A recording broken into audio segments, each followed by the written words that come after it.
rye ryiza. Yes. Aba Yesu bishimira izina rye ryiza, ribamara imibabaro rikabatinyura yo ribamara. Muri rusange abantu ntago bagira kwihangana kumwe, ariko nanone biterwa nuko mubanye n'uwo mutware wawe. Nge nagira inama abamama, inama nabagiraho nziza ya mbere nuko batasenya, kuko gusenya birababaza kandi byafekta ku burere bw'abana. Iyo umwana afite uburere bw'ababyeyi bombi ni ibintu by'ingenzi mu buzima, ariko nanone bibaye ngombwa ko bidakunda, kuko hari igihe ingo ziba zirimo gushwana kwinshi, hakazamo kurwana, hakaba hazanamo kwicana. Umuntu abonye hajemo ibintu bishobora kuba byateza imvururu zo kwicana, batandukana. Azabashe kubona amafaranga yo kugira ngo azabe yakongera kubazamura, bakazamura inzozi zabo. Abana nabo batagira akazi, abana babyariye iwabo, abana bafite ibibazo yifuza gufasha. Uwiteka Nyiringabo uzamugenda imbere, uzamukomeze, uzamuha ubushobozi bwo kugira ngo azateze TV ye imbere, kandi nabo bana yifuza gufasha azabafashe. Mana y'urukundo turakwinginze. Yari mukuru, kera bigaga ari bakuru, ari mukuru afite ibyanwa, araza ansuhuje byonyine nahise ndira. Kunsuhuza gusa byatumye ndira, kubera ukuntu nabonaga ari umuntu w'ikigabo gikuru, ubwoba buranyica ndarira, nta kindi kintu ambwiye.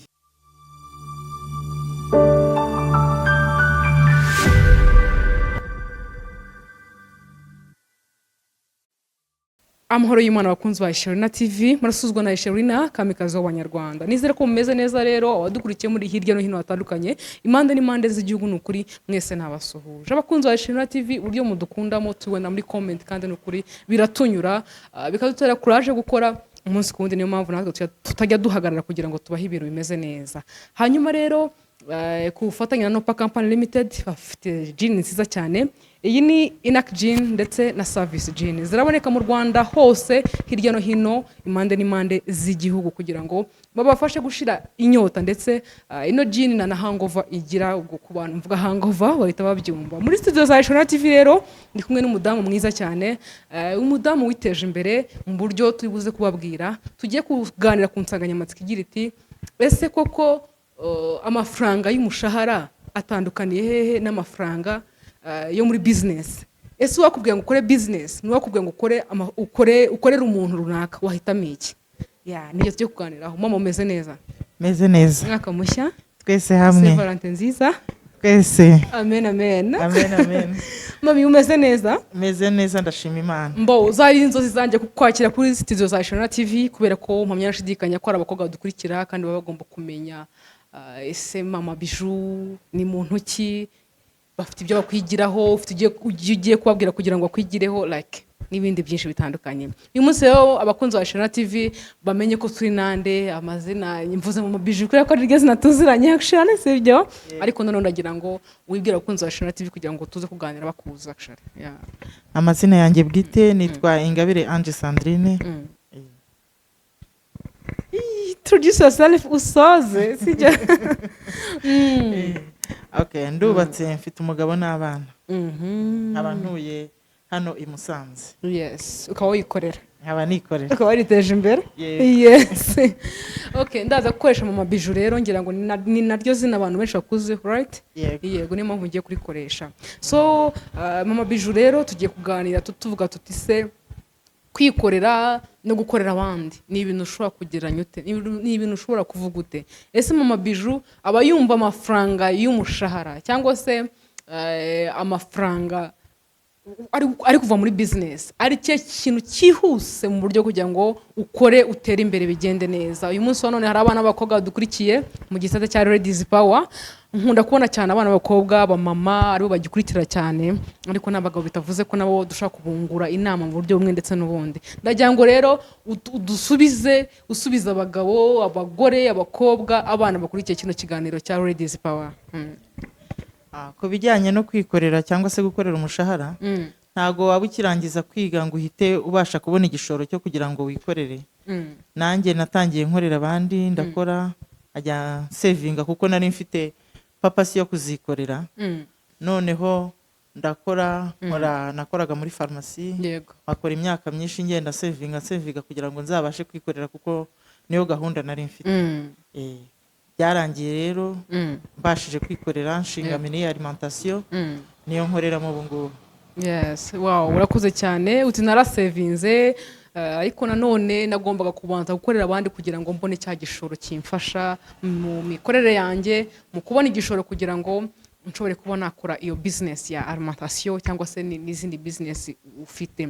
Uyu munsi wa none kwikorera ni ikintu wasobanura ute cyangwa se gukorera abandi ni ikintu wasobanura ute? Bishatse kuvuga ngo hari abana bagisoza secondaire akura ari inzozi akavuga ngo ngiye byanza bikunze nzakora business, Yego. undi akavuga ngo nzaba umuganga nzakorera abandi bantu, sibyo? Uyu munsi wa none rero wabigira gute ibyo bintu ko ari bibi actually?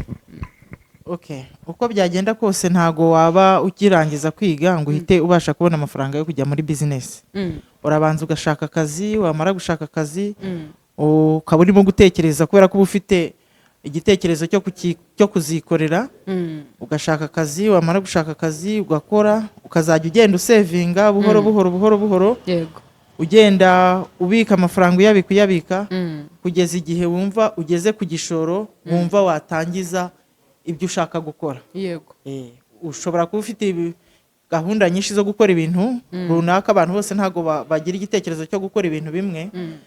Umuntu biterwa n'icyo yatekereje gukora. Hariho wenda bashobora gutekereza uti wenda nzajya gukora salon de coiffure, nshobora gukora ibintu byinshi bitandukanye bitewe n'amafaranga ufite n'igishoro ufite. Gukorera abandi rero nabyo ntago ari bibi, nabyo ni byiza kubera ko biradufasha, bituma tubasha kubona ayo mafaranga y'umushahara. Yego. Tukaba twabona kubera ko tuba tuhembwa, akaba ari naho hashobora kuva izo savings zacu. Wamaze imyaka ingahe ukorera abandi? Namaze imyaka 13. Ni myinshi. Ni myinshi, ni experience uvuga uti abana kuba narakoreye abantu ibi bintu byo ntago nzigira mbyibagirwa. Ni experience wumva wakuye muri icyo gihe wakoreraga abandi? Okay. Nakuyemo, urumva nari umudamu mfite abana, mfite urugo, ni nayo mpamvu ntekereza ko naba naratinze mu gukorera abandi, ariko nari mfite gahunda yanjye yari yo kuzajya kuzikorera. Uko urumva iyo ukorera abandi hari uburenganzira bumwe na bumwe utabona, niyo mpamvu gukorera abandi si bibi, ariko hari ibyo ubuzwa. Ubwo rero kubera ko nanjye nubwo ubukorera abandi hari ibikubangamira, ibyo bikubangamira mu kazi rero nibyo biguha gahunda yo kugira ngo nawe uzajye kwikorera, noneho wikorere uhambutse, uri libre, ushobora gukora ibyo ushaka. Urakoze cyane. Ku kintu cyo gukorera abandi rero uyu munsi wa none twagiye tubona amakesi avuga ko abana b'abakobwa bakwa ruswa ishingiye ku gitsina kugira ngo babe babona akazi. Bavuga ko ari byo byeze muri uyu munsi wa none. Ese Mama Bijou mu bukobwa bwe cyangwa se ukwangana uku yaba yarigeze kwaho ruswa ishingiye ku gitsina? Okay. Ni ibintu byigeze kumbaho ariko ntago nigeze mbikora, kuko niba ufashe umubosi akakwaka ruswa ishingiye ku gitsina, Yes. ukabimwemerera akaguha akazi kubera ko watanze iyo ruswa, ni ibintu bizajya bihora bibaho buri gihe, agasa n'ukugize umugore we kandi utari umugore we, ubwo bigatuma usa n'ubaye igikoresho cye.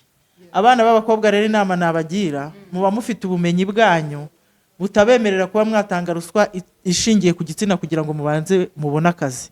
Uyikwatse ugomba kumureka ugashaka akazi ahandi, kuko uba ufite impamyabumenyi yawe ikwemerera kuba wakora ku kazi, ntabwo ari ngombwa ko wajya kwiyandarika kugira ngo ukunde ubona ku kazi.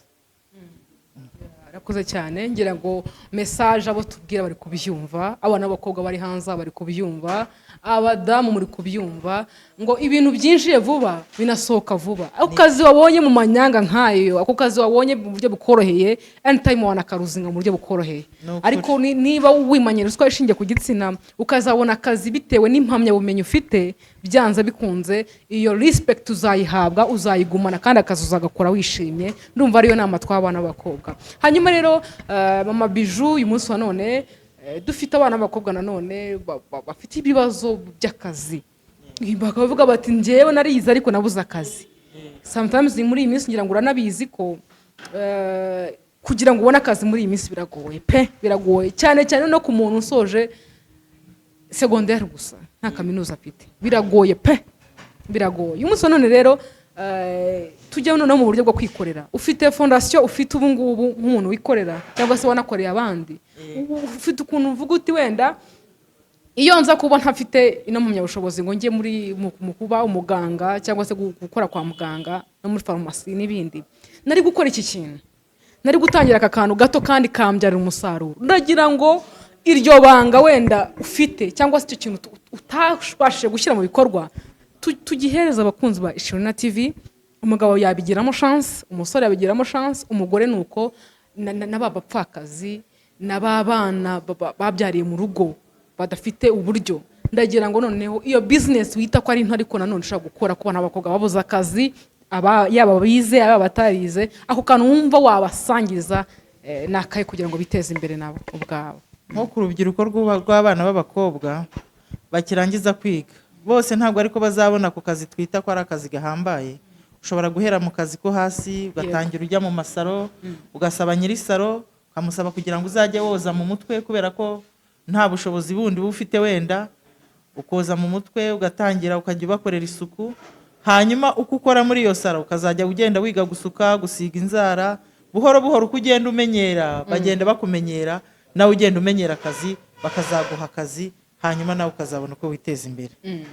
Abahungu nabo bashobora kujya mu magaraje bakagenda bakaba abayede mekanisiye, bakagenda bakajya bafasha abamekanisiye gukora, bagenda babigisha buhoro buhoro uko azagenda amenyera mu igaraje bakazamuha akazi. Bishatse kuvuga ko uburyo bwose umuntu ashobora gukoramo byanze bikunze birashoboka. Ni akahe kazi Mama Bijou yakoze ku buryo avuga ngo kari gaciriritse? Hari ukuntu umuntu avuga ngo ndadoda ukumva ufite n'isoni zo kudoda, nyamara wowe uri kudoda ufite icyo ukuramo. Ni akahe kazi rero wakoze ukajya wumva nawe ufite isoni nubwo kaguhembaga? Yewe ntabwo mu buzima bwanjye ntabwo nigeze nkora akazi kanteye isoni, kubera ko ndangije kwiga nagiye gusaba akazi muri farumasi. Nari narize igiforomo, mbona akazi muri farumasi ndakora, nakoze muri farumasi nta soni byari binteye. Kuvuga ngo ugisoza kwiga wahise ubona akazi nkako? Wow. Ntabwo nahise mbona akazi, nabanje kwicaramo gatoya, ariko nyuma yaho naje kagiye kuza kaza kaje. Yes, urakoze cyane. Mama Bijou abana gute, like abana gute na muri Kristo, abana gute n'Imana? Ariko mbibaza uyu munsi none Mama Bijou we n'Imana wabanye wate? Imibereho yanjye n'Imana tubeshwaho no gusenga. Kuba byonyine ngihumeka uyu munsi ni ukubera Imana, kuba ndiho ni ukubera Imana, akazi nabonye ni ukuberayo. Ubwo rero urumva imibereho yanjye Imana niyo ya mbere. Yes, usengera muri Edeni niba atari ibanga? Ndi umwangirikani. Angirikani. Hari ukuntu kera nifite imyumvire ukunze Ishirina TV, wenda niba namwe mufite imyumvire nk'iyanjye batubwire. Kera buriya nari nzi ko umuntu w'umusitari, umuntu nyine wisize makiyaje umeze neza adasenga. Mara sinzi ukuntu abivuga, nyine numvaga adasenga, nibusura umuntu buriya arasenga, buriya si yakwinjira mu rusengero, kumva mfite ibibazo byinshi. Ariko nyine uko nagiye mba mukuru nagiye nsobanukirwa. Mama Bijou ndashaka kugira ngo musabe agaserivisi gato udusengere, usengere nk'uko wabonye wasenze ukabona akazi fine, warasenze uyu munsi uriwe fine. Ndashaka noneho kusenga ariko ukampera icyifuzo Imana kivuga kuri Ishirina TV. TV yanjye ngira content ya Ladies Power cyangwa se imbaraga z'umukobwa n'umugore, nkagira content ya upcoming, mfasha abana bato bafite impano bashaka kuzamuka na platform. Ngira na content bita tubegere y'abahanzi baje bagakora ibintu tukababura bakagenda baba legend. Yes, ngiye kugusaba rero usabira umugisha Ishirina TV, uyisabira umugisha, uyihamagare, uyibwire ko nanjye kose igomba kujya mu byanjye. Yes. Reka dusenge. Turagushimiye Uwiteka Mana yacu, tugushimiye kugira neza kwawe, tugushimiye urukundo rwawe, tugushimiye imbabazi zawe zidashira. Mana yacu rero tukweretse Ishirina TV, ni umukobwa ushaka kwiteza imbere. Uwiteka Nyiringabo uzajye mu bye, uzamuyobore, uzamubere umuyobozi, uzamuhugure. Uwiteka Nyiringabo imirimo ye yerekejeho amaboko ye, uzamutabare, umuzamugenda imbere, uzamufashe, uzamuha umugisha mu majya n'amaza, uzamugenderere ibyo yerekejeho umutima we uzabiha umugisha, uzamutabare. Abo bana b'abahanzi batabashije gukomeza imirimo yabo, uzamufashe inzozi ze afite, azabashe kubona amafaranga yo kugira ngo azabe yakongera kubazamura, bakazamura inzozi zabo. Abana nabo batagira akazi, abana babyariye iwabo, abana bafite ibibazo yifuza gufasha, Uwiteka Nyiringabo uzamugenda imbere, uzamukomeze, uzamuha ubushobozi bwo kugira ngo azateze TV ye imbere, kandi n'abo bana yifuza gufasha azabafashe.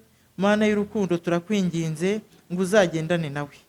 Mana rero ntabwo tugutotesha amagambo nk'abagutegeka, turakwinginze ngo ibyo ushaka n'ibyo ushima ubiduhane urukundo, mu izina ryawe Yesu Kristo, amen.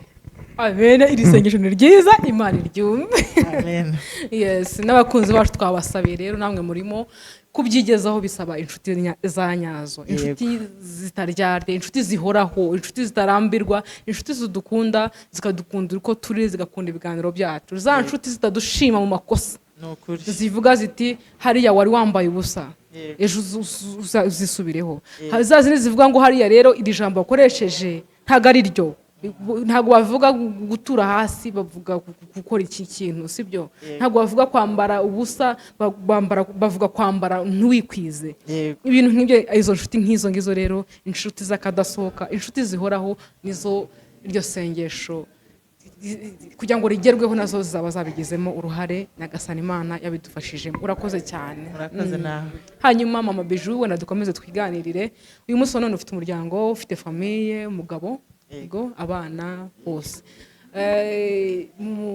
Mu gihe cyo gushaka ukabyara, ukagira abana, niba umwana wawe yarigeze kugusuzuguraho, wenda like kwakunda ibyo bito cyane, natwe twajyaga dusuzugura kera, ukumva wabyimbye, wakuze, umunsi wa mbere umwana wagusuzugura cyangwa se ubona asa nkaho agiye kukubahuka, watekereje iki? Bireba buri mubyeyi wese. Iyo wareze umwana, kuko kurera biravuna, iyo umwana umubwiye nk'ikintu ukumva mbega aragusuzuguye, cyangwa se wamuhamagara kumva ntakwitabye, uba wumva ubabaye nk'umubyeyi. Wumvise ubabaye kuko ngo hari ukuntu ngira sister wanjye yarambwiye ngo hari ukuntu nyine ajya agashwanashwanamo na mama atarashaka, bagashwanashwanamo ukuntu numva ntabwo byabura, ariko ikintu cya mbere bapfaga cyangwa se byatumaga bashwana no gutaha nijoro. Kagiye kubona saa moya yatashye yatinze, mama yahise afunga avuga ati baby saa sita z'ijoro uvuye he? Kandi ari saa moya. Aba mama nkawo ndabasuhuje cyane. Mama akavuga ngo kubera iki niba ari saa moya, saa 12 mbashaka mu rugo, ni mu rugo. Ibyo izindi gahunda mujye muzikora, ariko saa 12 mbabone mu rugo. Sister wanjye rero akajya birenga gukora akazi yari afite, agatanga saa moya, bagahura bashwana, akamufungirana nkajya kumufungurira. Hari none igihe yigeze gutinda, mama telefone yanjye arayihisha kugira ngo namuhamagara sinitabe ngo njye gufungura, ari bamuhamagare deje. Icyo gihe cyari intambara zikomeye.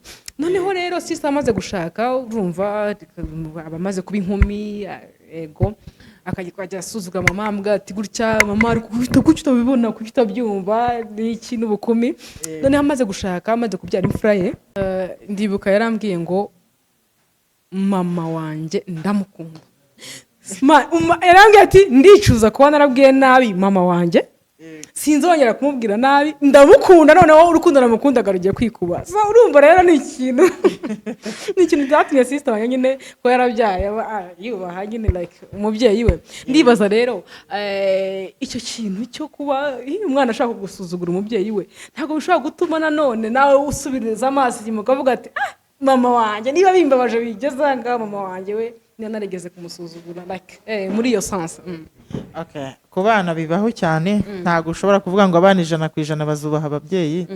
Hari ibyo abana bakora bikababaza ababyeyi, nko kumusuzugura, nkuko kumubwira uti wenda ujya utahaye amasaha akayarenza.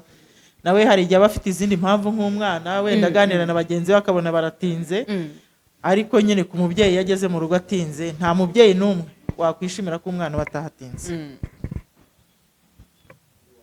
Yeah, it's fine, nta kibazo. Reka dukomeze hanyuma Mama Bijou, niye story yamubayeho mu buzima bwe kurya bavuga ngo iyi story yo nyibutse ndishima cyangwa se byari byiza pe wasubiza ibihe inyuma akshara. Okay, wasubiza ibihe inyuma ntekereza igihe cyandyoheye cyane ni igihe nigaga muri 6e secondaire. Muri 6e secondaire twari dufite ishuri ryiza njya mpora nibuka buri gihe cyose. Maze no kurangiza uko twagendaga dutembera n'abandi bana ni ibintu byanezezaga. Kwango ni genge ni kuru yawe ya secondaire yibutse kabisa uvuga ngo byari byiza cyane. Yes, byiza cyane. Hanyuma rero uyu munsi none dufite abana b'abakobwa badukurikiye, dufite abamama, dufite urubyiruko, abagabo, abagore bose baba badukurikiye. Umunsi none mu ngo kuntu bimeze ngira ngo haba harimo challenge mu gihe cyo kubaka. Noneho uyu munsi none abantu bakora divorce, abantu bashwana, ni ihe nama y'ubuzima wababwira wabaha nyine nk'umuntu wubatse, umuntu utekereza gukora divorce mu rugo rwe, ni ihe nama wumva yakaba yagenerwa? Muri rusange abantu ntago bagira kwihangana kumwe, ariko nanone biterwa nuko mubanye n'uwo mutware wawe. Nge nagira inama abamama, inama nabagiraho nziza ya mbere nuko batasenya, kuko gusenya birababaza kandi byafekta ku burere bw'abana. Iyo umwana afite uburere bw'ababyeyi bombi ni ibintu by'ingenzi mu buzima, ariko nanone bibaye ngombwa ko bidakunda, kuko hari igihe ingo ziba zirimo gushwana kwinshi, hakazamo kurwana, hakaba hazanamo kwicana. Umuntu abonye hajemo ibintu bishobora kuba byateza imvururu zo kwicana, batandukana. Ariko ubonye ari ugushwana bisanzwe, kuko ntazibana zidakomanya amahembe, ushobora kwihangana. Ikiza nuko bareka gutandukana, kuko divorce ntabwo ari nziza ku bijyanye n'umuryango. Ariko nanone hajemo kwicana, ubona ari ahantu ushobora kuzarisika kubura ubuzima bwawe, ushobora kwemera mukaba mwatandukana. Ngo aho ngaho kiba gikomeye cyane mu ngaruka zo gutandukana, gukora divorce kw'abashakanye bigaruka ku bana cyane. Urakoze cyane. Hanyuma rero twamaze twiganirire. Mama Bijou wize boarding. Yego. Ukigera muri boarding bwa mbere iki kintu cyakugoye? Njya muri boarding bwa mbere. Yego.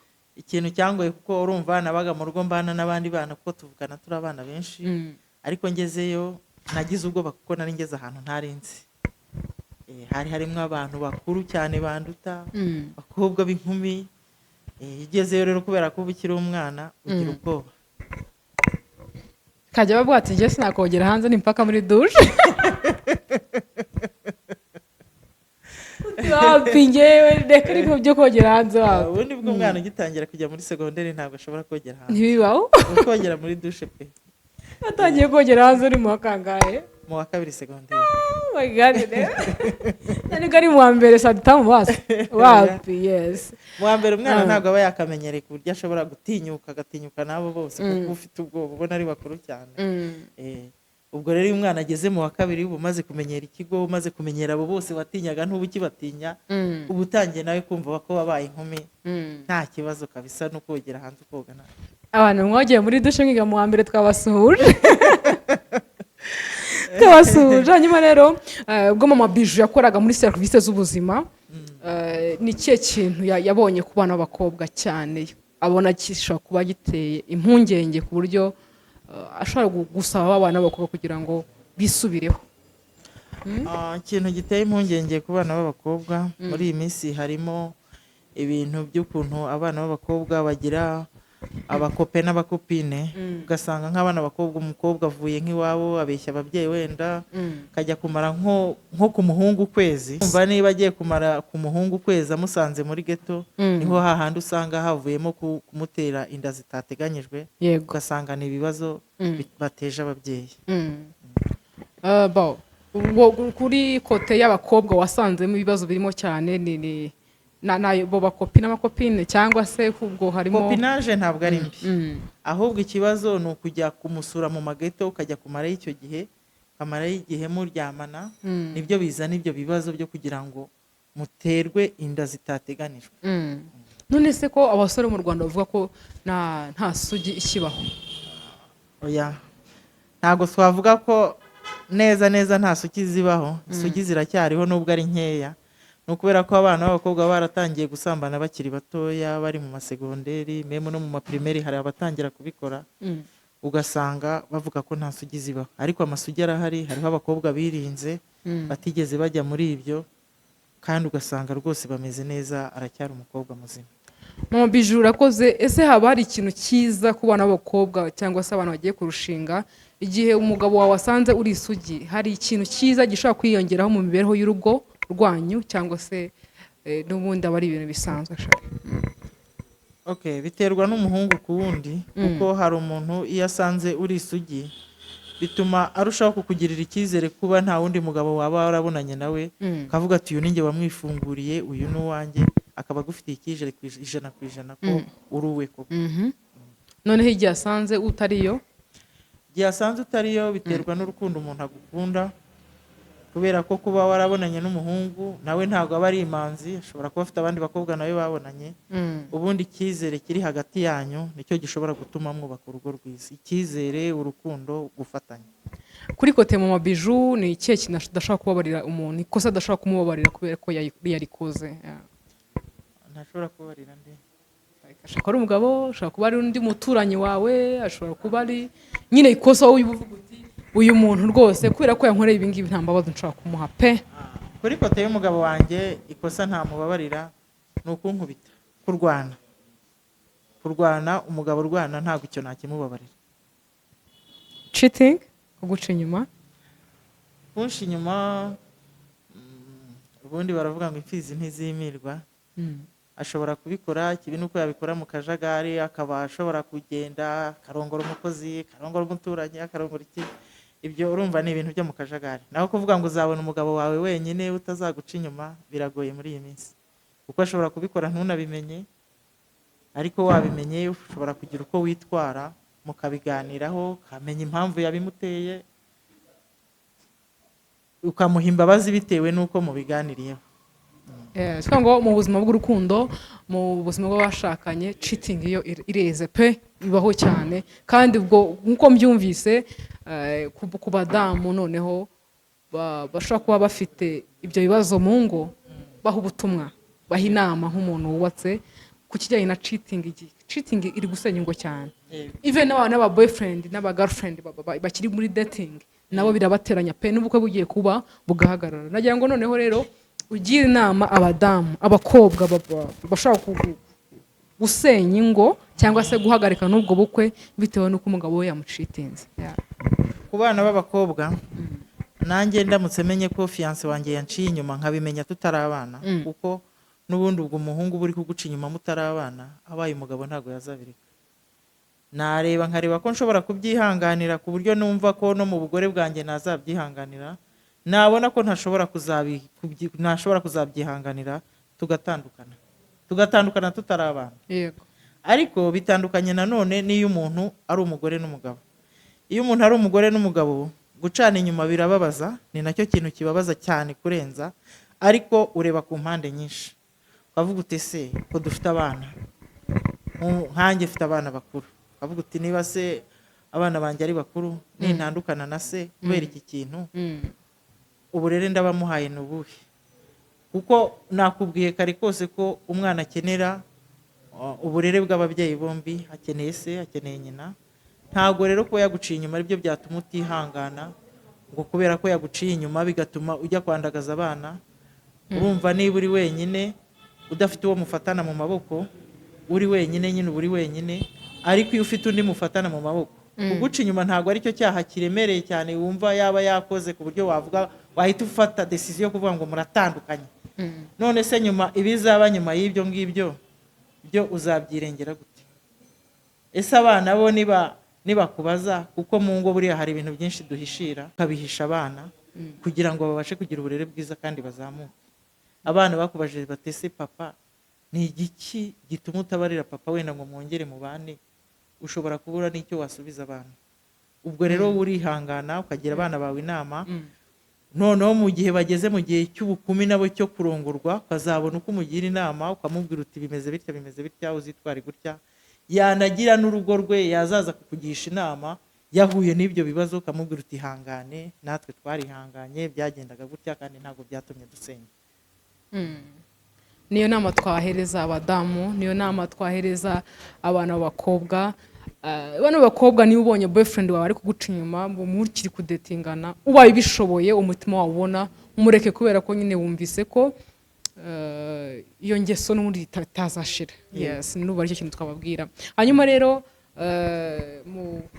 mu buto bwa Mama Bijou, story yamubayeho mu bwana, avuga ati mana yibutse ukisetwa pe, ugaseka uri muri douche ugaseka, cyangwa kumva nina ni ibintu udashaka kuzongera kubona ariko nanone bikakuguma bikaguseta shoni. Story yambayeho kera niga mu wa mbere segonderi. Hari umusore wigaga muri 4 yari mukuru, kera bigaga ari bakuru, ari mukuru afite ibyanwa, araza ansuhuje byonyine nahise ndira. Unsuhuza gusa byatumye ndira kubera ukuntu nabonaga ari umuntu w'ikigabo gikuru, ubwoba buranyica ndarira nta kindi kintu ambwiye. Iyo mbyibutse rero biransetsa. Mwarabonanye uwo muntu mwaje kubuza kumenya se basi cyangwa waramubuze ngo iyo story yongere? Ntago nongeye kumubona. Yari umunyeshuri yari umunyeshuri. Yesu we. Watinye ubwanwa se wa? Yari mukuru cyane, wabonaga ari mukuru. Naramurebye mbona umuntu w'umugabo, kubera kera bwo baranyuzuraga bagakubita bakagera gute, bakaba yakomeraho n'amazi. Nta kindi kintu amvugishije, ansuhuje gusa nahise ndira. Yagusuje mu ntoki, yaraguhobeye, yavuga ati hi, byagenze bite? Yarambwiye ati bitese. Noneho ubwoba buranyica, ndavuga nti noneho we nankoraho ndapfuye. Wow, ugiza cyane. Iyo byibutse rero uhita useka. Wow, ugiza cyane. Iyo umuntu afite ikintu mu buzima bwe runaka, yibuka kumva arisetse, aba ari byiza kandi umuntu wese arabigira. Wenda nk'urugero nkanjye, ikintu numva nisetseho iyo nkibutse, natetse amazi yo koga mu ndobo ya plastique. Urambwira niro ndi kwirukanga mu muhanda nasaze ndi gukina utudenesi urabizo n'abakobwa iki gusimbuka imigozi. And then mama arambwira aza kunda mu muhanda, ndavuze zamuka none hanga ndazamuka nsana ibyatari umva nsana kavurivundi. Noneho mama arambwira ati ngaho jya muri douche unkoze mu mazi. Agababiwe yawe arakonje ngo bikakonje ngo nakubwiye kare nguze woge urabyanga. Uyu munsi rero noneho nta kindi kintu mugiye, ntago ndi bugushyuhize kuko nakubwiye hakiri izuba nguze woge urabyanga, nateta amazi nguze woge ararinda arahora urabyanga, urakara bakonje. Ndamucunga yarashyuhize isombe ndabyibuka. Ndamucunga agiye mu cyumba mpita mfata akanuze ko guteruza sivesera. Ndateruza ne twaterushaga icyo gihe, nereka hasi safura y'isombe, nzana indobo yanjye nogeragamo irimo amazi rwose yuzuyemo ukuntu nshoboye nyine nk'umwana, nambara agasume nabwo atereka ndashyushye vuba mpita ngenda. Nawe umva indobo iragenda ifata n'icyo biti imbabura biramatana. N'ubu nyine iyo mbyibutse nkareba mama arasohoka biteguye ko ndi kumva ibintu guhumura, hano batwitse iki murebe ko nta prise igize ikibazo nde insinga zikazi zifatanye tudahira hano mu nzu. Yareba hejuru akabona amatara ari kwaka nta kibazo, ajya mu gikoni asanga urumva rero nyine mu buzima bwa muntu byanze bikunze ufite ikintu like cyagusekesha. Hanyuma rero ku bijyanye n'imyambarire iri hanze aha ngaha ku bana b'abakobwa, iyo uyibona ute cyangwa se kuyibona ni inama ki watanga ku ruhande rw'ababyeyi ndetse no ku ruhande rw'abana b'abakobwa cyane cyane? N'abahungu imyambarire nawe tuyikonteho cyane kugira ngo bose bisange mashari. Uko byagenda kose ku mpande zombi, yaba abahungu yaba abakobwa baba bagomba kwambara umwenda ukwiye, umwenda utagukojeje isoni, umwenda wumva ko nawe wambaye mu bantu kumva ko wambaye neza. Tuvuge n'urugero, dufate nk'abahungu, yego, kuriya kuntu bajya bambara pocket bakayigeza hasi ukabona box iri kugenda igaragara, iriya nayo ntabwo ari imyambarire mbona nashima ku bahungu.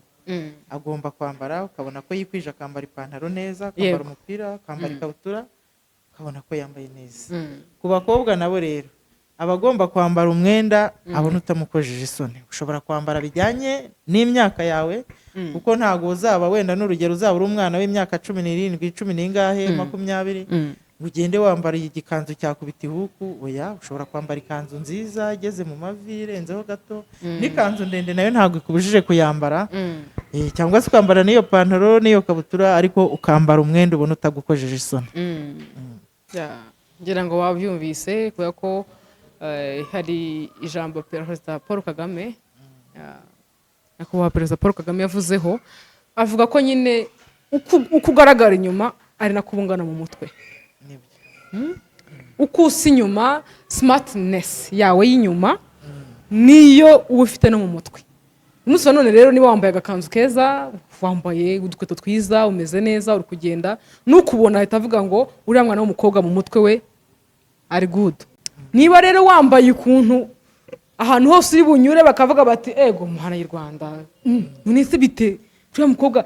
Burya mu buzima hari ikintu abakobwa dukunda kuvuga, tukavuga tuti nambaye ibindeba, ntabwo bikureba, nakwambara ubusa, nakwambara imyenda, ibyo ni ibindeba, sibyo?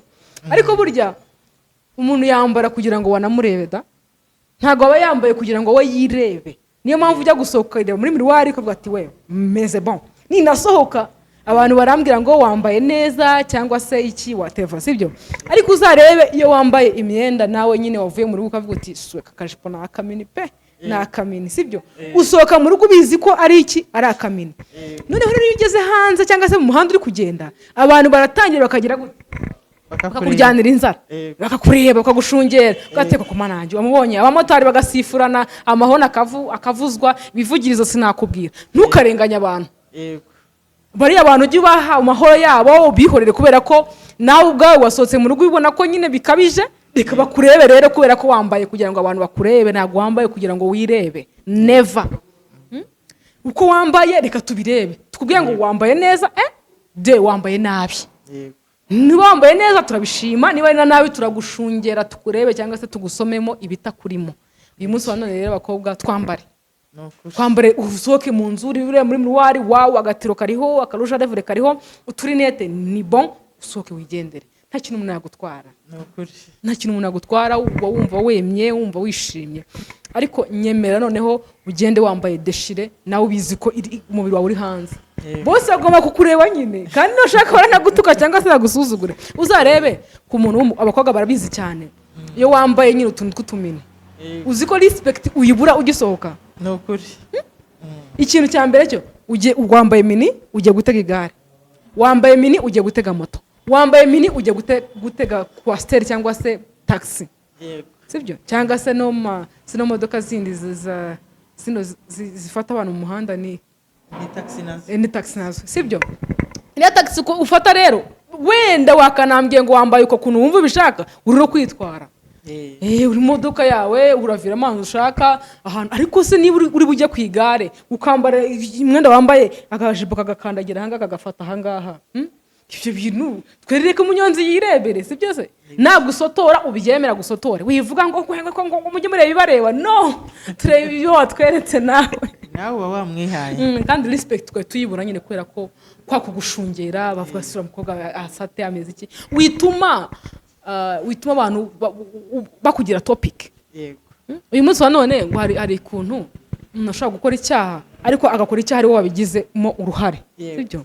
Niba wenda umugabo ashobora kukubona akakwifuza cyangwa akakugirira irari bitewe n'ukuntu wambaye, ikintu cya mbere ni wowe wabigizemo uruhare, wamukoresheje icyaha, yakuze icyaha ariko ni wowe wagize gute, wakimukoresheje. Mu myashidikanya niyo Imana yamuhana, ariko nawe byanze bikunze ufite ibintu ryozwa kuko watumye umuntu akora iki, ubaye umufatanyacyaha muri rusange. Abakobwa rero kantu tukareho cyane, abadamu tukareho cyane, twe gucumuza abandi, twe kubera imbogamiza abandi, twe guha topic abandi kugira ngo batuvugeho. Mama Bijou rero dukomeze twiganirire mu mikurire yawe, mu mama bwawe, mu bwana bwawe, wakuranye izihe nzozi zo kuzaba iki mu bijyanye noneho hari akazi gasanzwe ariko noneho na entertainment wumvaga uzaba ndi? Kuko njye nakuranye buriya inzozi nyinshi. Yes, nyinshi cyane. Mu bwana bwanjye yego nakuze numva nshaka kwiga, ariko nazasoza amashuri nkaba umucuruzi. yego mu nzozi zanjye numvaga nshaka kuba umucuruzi. Ubu ibyo ndimo ni inzozi zanjye, numvaga nkeneye kuzaba umucuruzi. Gucuruza ni ibintu nkunda, yego ni ibintu nishimira kuko bituma umuntu yaguka mu bwonko, of course ugacururiza mu gihugu ukazajya n'inyuma yacyo uko ugenda ukura bitewe n'imicururize yawe. Ariko muri rusange nkunda gucuruza. Hanyuma se mu buryo bwa entertainment bwo wumvaga uri ku kihe gisata? Wumvaga uzaba umuhanzi, wumvaga uzaba umukinnyi wa filime, wumvaga uzaba umukinnyi w'umupira w'amaguru basketball, wumvaga uzaba entertainer mu bijyanye n'iki? Mu bwana bwanjye ubundi nakundaga kuririmba, ariko kubera kera ntago ibintu bijyanye no kuririmba babihaga agaciro cyane. Narabikundaga, ngezeho ndabireka bivamo, yego mpita nitekerereza ibindi bijyanye no kwiga. N'ubundi kuririmba ntabwo byashoboraga kumbuza kuziga, ariko nararebye numva simbishishikariye cyane ndabireka, ntekereza gukora ibindi. Wow, byiza cyane. Hanyuma rero uvuze kuririmba, ni zari indirimbo z'isi, zari indirimbo z'Imana, wagombaga kuzaririmba iyihe njyana? Urumva iyo umuntu akiri umwana ntago ushobora kuvuga ngo nzaririmba indirimbo z'Imana, nzaririmba iz'isi. Uba wumva waririmba indirimbo ukaririmba indirimbo z'urukundo, cyane ko hari indirimbo ziba zirimo inyigisho nyinshi. Nizo ndirimbo numvaga nshobora kuzaririmba. Mu bwana bwawe umaze no kuba inkumi no kuba umubyeyi, wakuze ukunda uwuhe muhanzi? Waje kwisanga ukunda uwuhe muhanzi mu Rwanda? Mu Rwanda nkunda Cecile Kayirebwa, nkunda na VBN, nkunda na Bruce Melody. Bombi The Ben na Bruce Melody ukunda icyarimwe? Ndabakunda. Bose urabakunda? Wow, byiza cyane. Hanyuma rero nk'umuntu wakuranye impano yo kuzaba umuhanzi, urakora bishaka, sibyo? Kabya inzozi kuri Sharona TV, uturirimbira indirimbo yaba ya Bruce Melody, yaba ya Kayirebwa ya Clarisse, yaba Cecile Kayirebwa, uhitemo ariko nyine ukabya inzozi. Uyu munsi ube n'umuhanzi. Reka ne kuririmba indirimbo z'abahanzi. Reka ndirimbe indirimbo yo mu gitabo kuko ndi umukristo. Yego.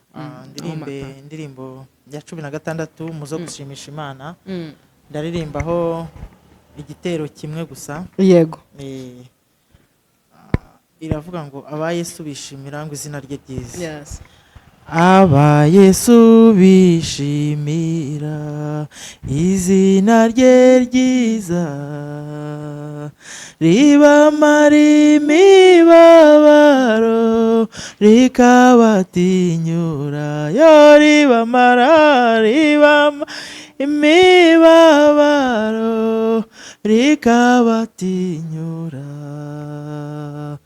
umutima ukomeretse niryo riwukiza, ushonje rirawuhaza, riruhururushye, yo ushonje rirawuhaza, riruhururushye. Amen. Amen. Turimba indirimbo nziza cyane, ukabije inzozi rero ubaye umuhanzi. Nta kintu utazakora rwose, no kuririmba uraririmba. Urumva rero nyine byose bigezeho. Hanyuma mu biju rero turugana ku musozo wenda, ariko ntabwo uri buncike. Uyu munsi wa none uramutse ubaye umunyamakuru, ukisanga uri muri kote nyine y'umunyamakuru, wabyitwaramo ute? Ese itangazamakuru wumva warikora naryo? Itangazamakuru ntabwo ari ibintu bijyanye n'icyifuzo cyanjye, ariko nshishikariza ku bantu bumva bashobora kurikora banarikunze, kuko buriya iyo ukora ibintu ukunze ubikora neza. Ariko mu mpano zanjye numvaga nakora, ntabwo nigeze numva naba umunyamakuru. Ubiboneraho nyine ku ruhande tukumva ni byiza, ariko kubikora nawe mbona ari byiza, n'abarikora ni byiza. Abana b'abakobwa, abadamu bakarikora neza bikagenda neza, memu n'abagabo babikora neza. Itangazamakuru ni ryiza kuko rituma tumenya amakuru nyine yo hirya no hino, tukamenya iby'abahanzi, tukamenya ibyo hirya no hino ku isi. Itangazamakuru ni ryiza. Byiza Angela. Yes, okay. Mama Bijou rero urakoze. Uyu munsi wa none umuntu afite umuntu like afata nka role model we, umuntu ufata nk'icyitegererezo cyawe, umuntu uvuga uti byanze bikunze uyu muntu hari ikintu namukuyeho, namukuyeho iki kintu, byanze bikunze nawe rero ufite like quote, sinzi niba ari kubyumva, quote ni nk'ijambo runaka mu buzima ugenderaho. Ese iryo jambo wadusangiza kugira ngo natwe nk'abakunzi ba Sharona TV nanjye Sharona muri rusange, kugira ngo iryo jambo numve ko kuko mu buzima bwanjye nanjye naryitwaza nk'akabando k'iminsi. Nk'umuntu ngewe numva ni referaho, buriya Antoine Rutayisire ndamukunda, ni umupasiteri mwiza, atwigisha amagambo meza, bigisha inyigisho nziza kandi atugira inama nziza. Nawe ndagushishikariza kugira ngo nujye ubona akanya ujye umwumva urebe ibyigisho bye. Ni umubyeyi mwiza wigisha abantu kandi akigisha ku mpande zombi, akigisha ku mpande zose, ku rubyiruko, ku babyeyi, ku bintu bya hano hanze. Ni umuntu ufatiraho icyitegererezo kuko yanyigishije byinshi, ni umupasiteri wanyigishije byinshi, ni umupasiteri niyumvamo cyane kuko ni umupasiteri w'umubyeyi kandi w'umujyanama. Mama Bijou mu rukundo rwe yaba yarahuye n'umusore w'inzozi ze yumvaga ashaka? Hari ukuntu uba ufite wenda like ibintu uzagenderaho, nzakunda n'umugabo w'umuganga ufite imodoka, ufite like muremure, ubona nyine ari we muntu wari inzozi zawe, cyangwa hari ibintu bitari byuzuye nyine? Iyo umuntu akiri mutoya mu myaka yo hasi, mu myaka 22, 20 gutyo kugeza kuri 25, umukobwa aba afite confidence, wumva nyine uri uwo, wumva ari uko nyine, avuga uti yewe nihataza umuhungu umeze gutya na gutya na gutya, ugakarakteriza ukuntu hazaza ameze. Ariko iyo umaze kuyirenza hari bimwe bigenda bivaho, ukavuga uti wenda nzafatira kuri ibi n'ibi naba byujuje. Kuko iyo ukiri muto hari ibyo upanga ku musore uzakurongora, ariko wegeje hejuru mu myaka, iyo urengeje imyaka 25 hari ibyo uvanamo, hari ibiba ubona atari ngombwa. Nanjye nashatse mfite imyaka 28, urumva nari maze kuba mukuru. Muri bya bindi natekerezaga hasi hari ibyo navanyemo, ariko bimwe na bimwe nashakaga narabibonye. Umugabo nabanye nawe uwo tubana hari ibyo yujuje nashakaga. Byiza cyane, manishimwe ubwo rwose ubanye n'umuntu wari inzozi zawe.